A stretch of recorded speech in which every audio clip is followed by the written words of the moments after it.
I'm very happy to be here to get to know our users and yeah, let's get started. I mean, great things start from small, so very few people, but very happy to have the crowd here.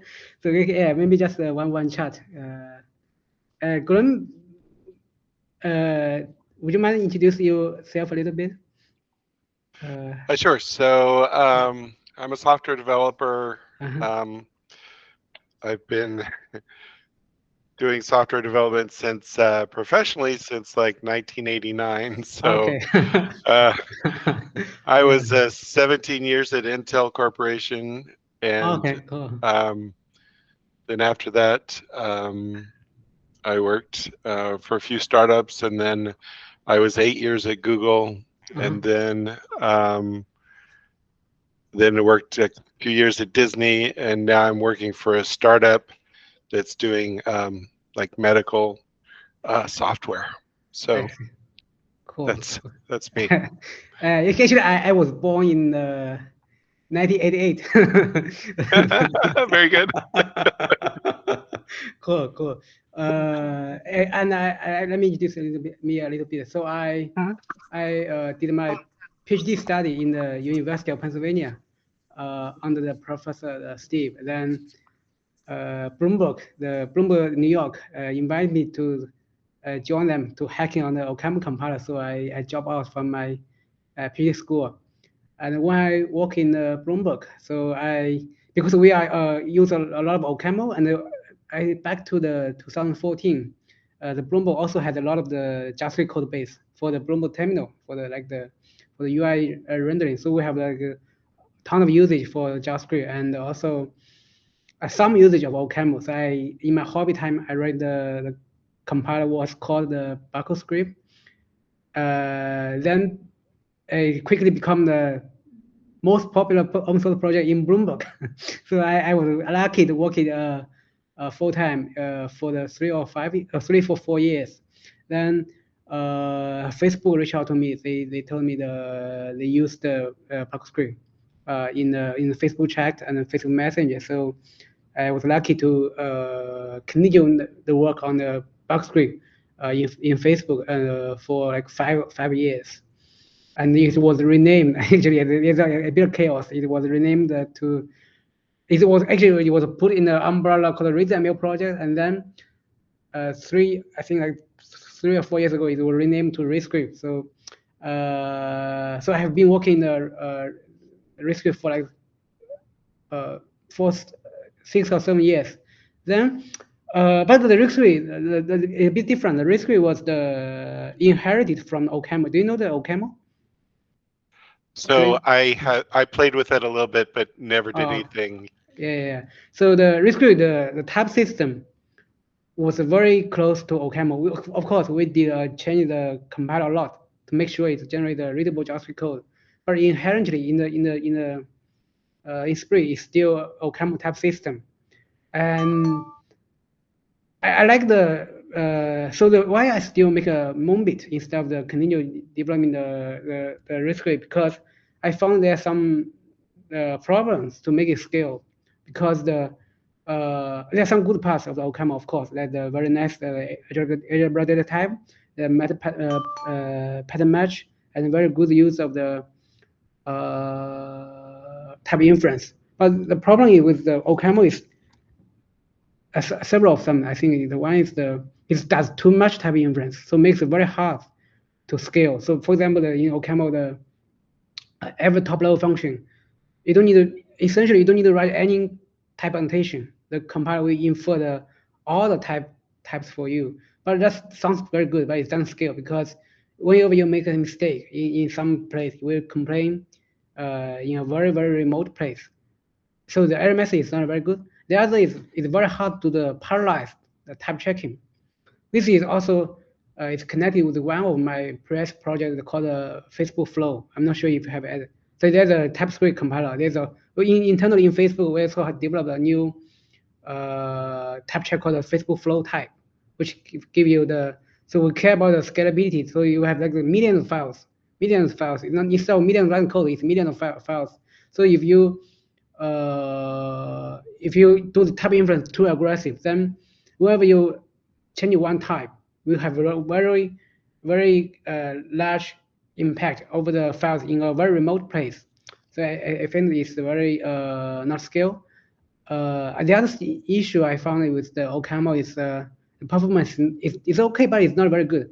The performance is reasonable, but it's not very good because the OCaml compiler remove the types very early. So for a typical compiler, it has a multiple layer IR. So it will compile to a first type checking, then you have several layer IR.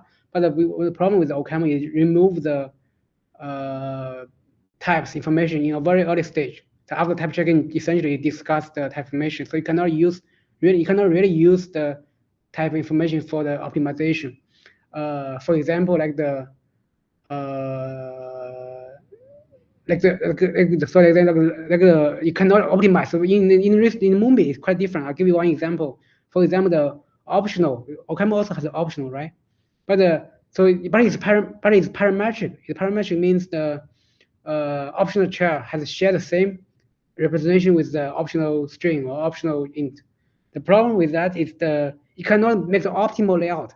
In MoonBit, when we compile the optional char, you can make it just an integer. For example, none will be compiled to -1, and the optional 3 would be like the still 3. So you can unbox the optional based on your type parameter.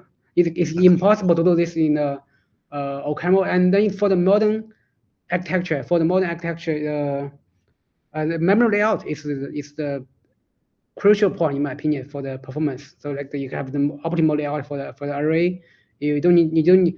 I'll give you one example. For like in OCaml array, whenever you index the element, the compiler will first check if it is float type, and then you generate a float type instruction, and if it's not, then you will generate another instruction. So you cannot get the optimal performance. So another difference from the OCaml or is we have like the sys style, the monomorphic or Rust style, the monify the compiler. So it's the type information in the still preserved until in the last step the code generation.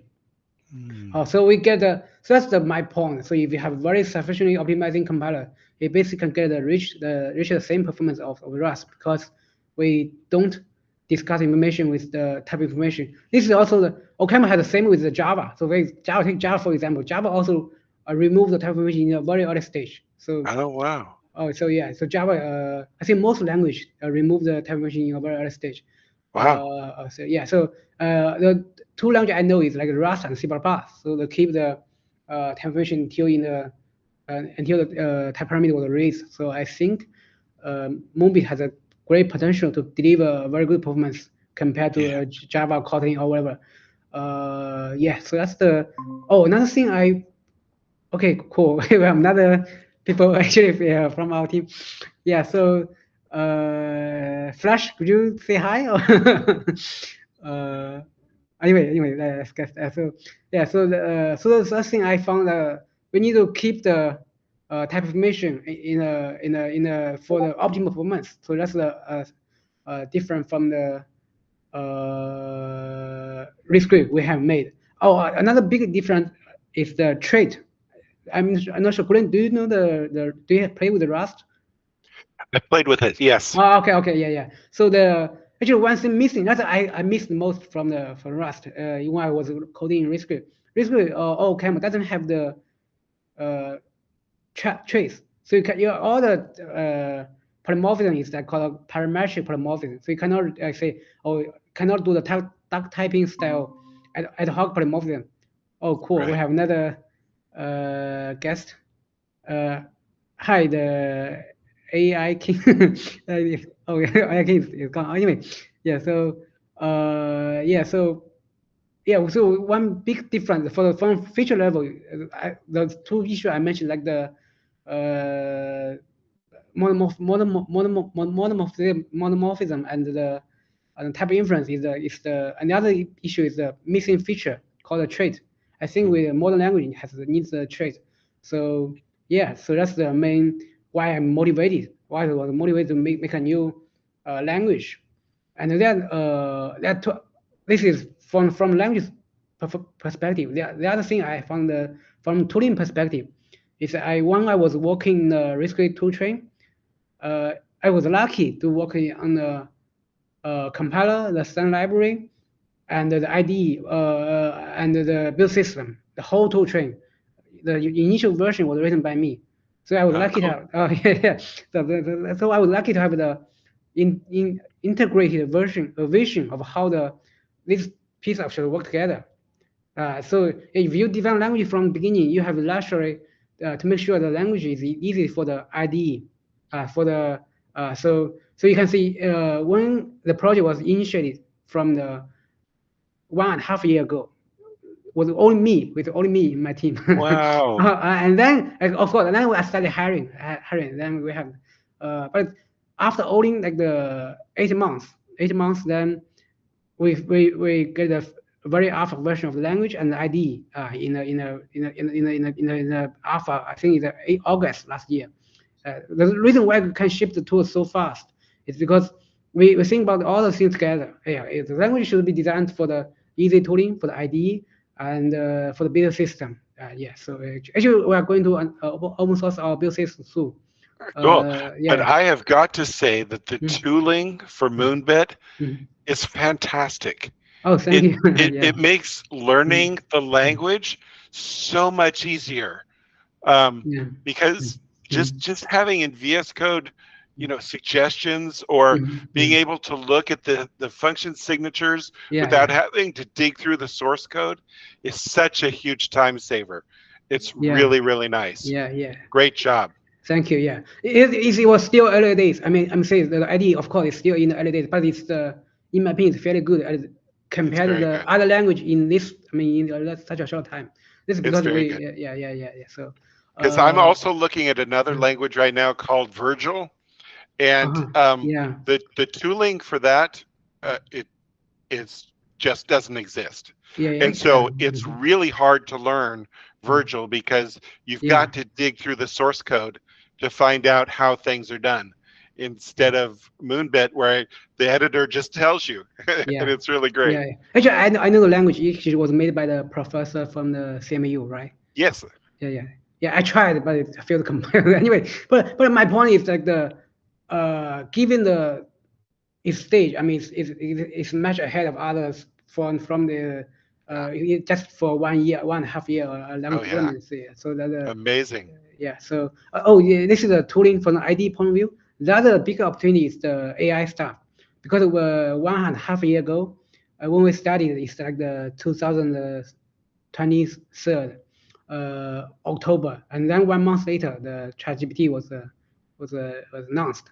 I was very lucky to in a position to see for the first time in the human history, the AI actually can generate code which makes sense.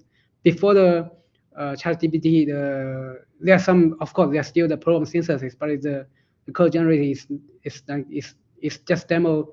I mean, just demo quality is not very ideal, and we are lucky to rethink about how to make sure the language fits in AI stage.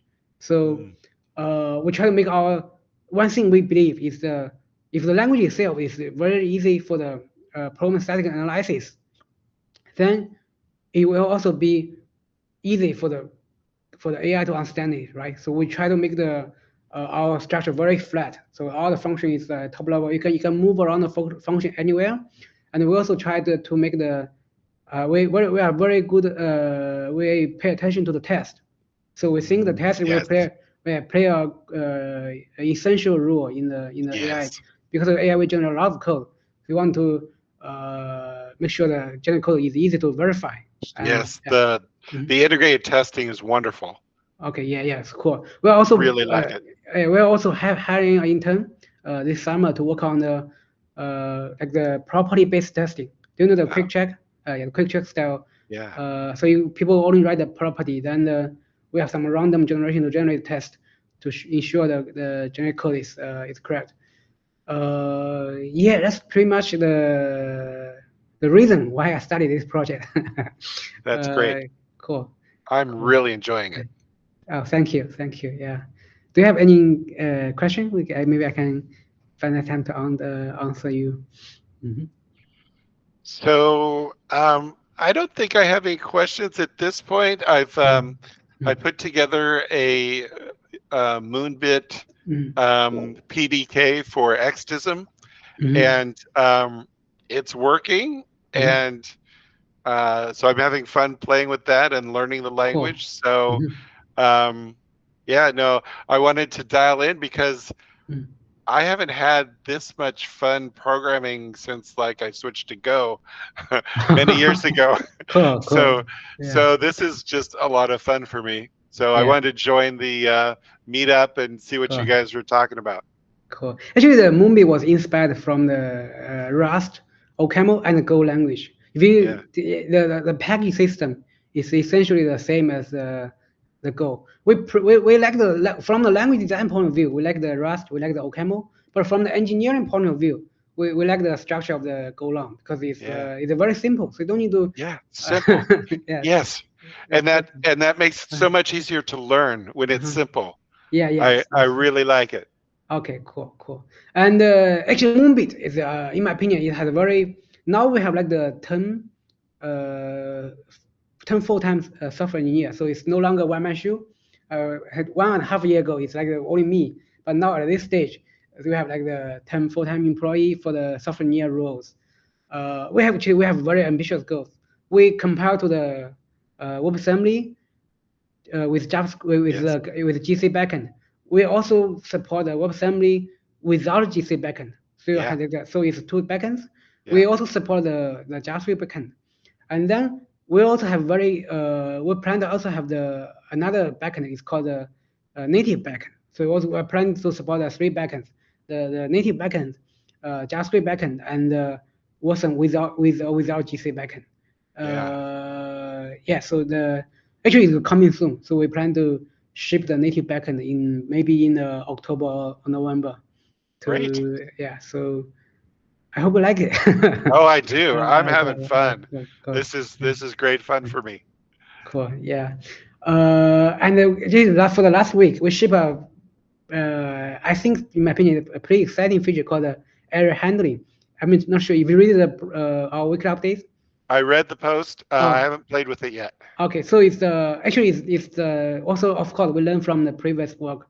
So it's a combination of the error handling from Rust and another language called Ziglang. Do you know the Zig? It's another system programming language. So the good stuff with our new error handling mechanism is purely static. So if you try the body and know if the compiler will know if the body will read the exception or not. So if the compiler say, the body actually doesn't read any exception, we'll give you a warning. This body doesn't throw. So the compiler has a completely idea of whether the program will read or not. So it's slightly different from Rust because Rust uses the result for the error handling, right? But it doesn't enforce you to handle the error because you can just store the result in a data structure. You don't need to. Maybe you can even drop the result. So, but in the MoonBit, the error is a second class. You have to either bubble the error to your caller, or you raise to the try catch body, or even drop it. You have to explicitly handle it. So it's purely static. The other good thing is it's very efficient. Very efficient means because in our language it's still a garbage collecting language, so you may still potentially do some memory allocation, right? But for our new error handling, it's guaranteed to not allocate anywhere. So it's like purely. So there's no allocation in our error handling. Wow. So that's the second point. The third point compared with Rust, because Rust uses the result. So for the successful path, you have to wrap the OK everywhere. Yes. Right. So by in MoonBit, the wrapping is done by the compiler, so you don't need to wrap the OK, make your code more readable. Nice. So it's something. I think it's something special in our language, which doesn't exist in previous language. So very nice. Another thing quite special. I mean, of course, language features are very close. I mean, one language is very close to another language. This the error handling is unique in MoonBit. The other feature which is unique in MoonBit is the function loop. I'm not sure if you play with the all for loop. It's very syntax wise, very close to like C loop or Go loop, but it's different from all. It's the state variable. Actually, it's immutable. Right. So this is also very good for the program analysis, because if you do the program optimization, right, compile node, you want to know say the index is out of bounds or not. So it's from the of course, WebAssembly doesn't allow such optimization because WebAssembly always do the bounce checking. But if you compile native code, you can say, oh, I know the array doesn't go out of bounds statically. Then I can optimize the bounce checking. The same with the MoonBit, because the state variable is immutable. So it's very easy to analyze the range of the index. We can safely say, oh, this state variable is not going to out of range. So for all the bounce checking in the for loop, there's no need to do the bounce checking. So cool. So that's the two. From language perspective view, I think it's two unique feature from the MoonBit. Yeah. Cool. Very cool. Cool. Awesome. Glenn, do you have any? Oh, you want to know our roadmap, or which part are you like want to know a bit further? Sure. I was just dialing in because I'm enjoying the language and cool. wanted to hear what you guys were up to. So, yeah, whatever you want to share. Okay, so actually, for our recent plan, we are going to open source our build tool maybe in a few weeks. So actually the build tool is written in Rust. So it's built on top of another open source project called N2. N2 is actually it was made by a program which was famous for building the Ninja build tool. Do you know the Ninja? Ninja was used for the Android and Chrome. So then he made the N2, which is written by Rust. So N2 is essentially Ninja written in Rust. So it's the same author. So we piggyback the N2, and of course we don't do it's a deep integration. We just focus the N2 to add our new functionality for the MoonBit. So the open source tool we are going to announce open source. For the compiler, for our have annual conference. So like have 1 year we have for our company, for our research institute, we have like one yearly conference in November 22nd. We plan to open source in our compiler in November this year. Cool. Yeah, and then after the language was get more stable, we expect the language and standard library, or the standard library called is also open source on GitHub. We expect the source the core library to reach the relative stability in August. So after the August, we more aggressive to advertise and encourage people to use the language, because in this stage, it's still, I mean, there's still a large chance that we have make some changes. But in 1 month, like in August, then the language and the standard library will remain kind of stability. We will not change the random changes unless it's really needed. So we expect to grow more users since this year August. And of course, after the language gets stabilized, we do more aggressive for the AI. So we do more fine tuning. I'm not sure if we play with our AI. Do you know the? I haven't played with AI. Okay, I can share you with. We have a what's that called? At this time, you can play with our website called ai.moving.com. And okay. For our AI, we can already generate the correct syntax and the type check the MoonBit program in one shot. But after when we reach a stable stage, we do more aggressive for the fine-tuning AI stuff. I believe, in my opinion, the code generation actually is very practical for the AI massive usage. And maybe you don't need a very large model, maybe just like the 7 billion parameters. You don't need like the go to OpenAI style crazy, very large model, just like the 7 million. Or you can generate a fairly usable MoonBit code. So yeah, that's another very important strategy we are going to pay attention to once we reach the kind of stability. Because these days we are changing every week, so it's not very good too. Of course, another point is the documentation. We're also going to hire an intern in this summer. Actually, we have like we're still a very small team, but we hire a lot of interns. We have like the eight interns. So we're also hiring one intern to write the documentation for the MoonBit. Hopefully we have more documentation, and yeah, for the users. We also have the a course, open course called a course. Yes, I've read through that. Yeah. So we are more fresh once we reach stability. Yeah, that's pretty much the thing we're going to work on. So actually, that reminded me. I do kind of have this side project I want to do, which is to write a WebAssembly module that I send it a CSV, it parses it, and then draws using Web GPU.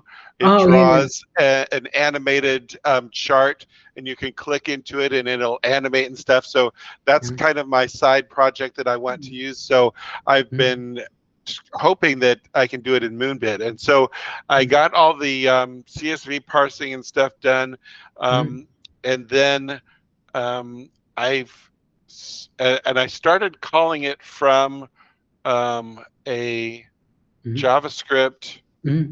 JavaScript in the web browser, loading the WASM plugin, and then calling it.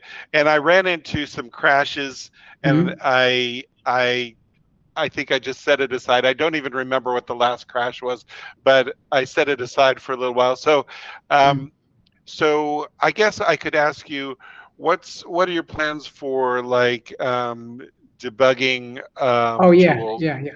Actually, we have debugging support, but it's not very well documented. Actually, for both the JavaScript and the WebAssembly, we generate the source map. But maybe I haven't figured out how to import the source map into the browser. Yeah, the problem is the documentation is lacking. I will ask my colleagues to see if yeah. So what backend do you use for the what backend do I use? Yeah, so is it WASM GC, WASM linear, or JavaScript backend? Oh, just the straight target equals WASM. So for our default backend actually is WASM GC, right? I'm not sure. I need to double check. So I'm not using the GC one because I'm using XTism to pass strings in JSON into and out of my plugin. So I'm using, and the only way I could get that to work was with the straight WASM target, not the WASM GC target. Okay. Well, maybe because we don't test that much, maybe the source map support for the WASM linear is broken. I will check out. Yeah. So we do have the story for the solution is use the source map. Okay. To get but that's all we have. We tried the DOF, but the support for the WASM debug is very optimized, opinionated for the C and C++ and the Rust. It's not very friendly for the language besides the C++. So we have the source map, and it used to work in our demo. The debug support used to work for the maybe it's broken anyway. Cool. Yeah, I know. Yeah, and then also the last piece is we're also shipping our own IDE. So it's no longer so of course we'll keep the support for the VS Code extension, but we're also going to ship our own one shop ID. So when you download the MoonBit ID, you have the all the binaries, all the hopefully all the direct debug support out of box. Wow. Yeah, that's also on our roadmap. So why'd you decide to make your own IDE? The things for the it's not enough. Of course, our ID is still on top of the VS Code, but the thing is for example, we want to ship the currently for the people to quickly get started with the MoonBit. You have to install the VS Code extension, right? But it's not enough, as you said. So the debug support is not out of box. You have to read the documentation to know how to use the debugger. But once we ship our own IDE, you just click the debug button and then it works. Otherwise, so that's why we want to make sure the tool is simple to use. Yes. So people don't need to read the menu to understand how it works. Right. Cool. Great. Cool. Okay, we are running out of time. Okay. Do you have any other question? If not, no, that's great. Cool. Thank you so much, Bob. Really appreciate it. Yeah, I'm very fun to have talk with you. Have a good day. Yeah. Thanks, you too. Bye. Bye.